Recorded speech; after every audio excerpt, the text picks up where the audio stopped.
In a rivalry that rarely disappoints, Michigan delivered a stunning blow to number 2 Ohio State on Saturday, eking out a dramatic 13-10 victory in the game. This win dealt a significant setback to the Buckeyes' Big Ten title hopes and their aspirations for a favorable position in the college football playoff. The emotional clash escalated into a chaotic postgame scene that saw players, coaches, and even law enforcement intervene.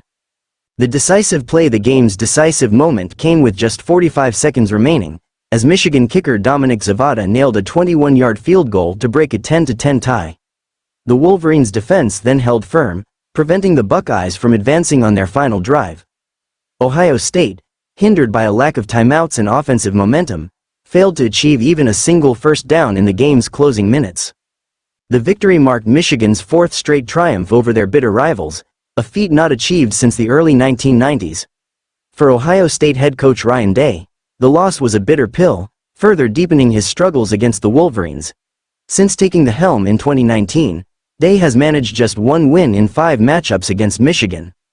Post-game chaos at midfield, tensions boiled over after the final whistle when Michigan players attempted to plant their team flag at midfield in Ohio Stadium, known as the shoe. The celebratory act, a symbolic assertion of dominance, ignited a physical confrontation between players from both teams. The initial skirmish seemed to subside until Ohio State's Jack Sawyer ripped the Michigan flag from a Wolverines player, sparking a renewed melee.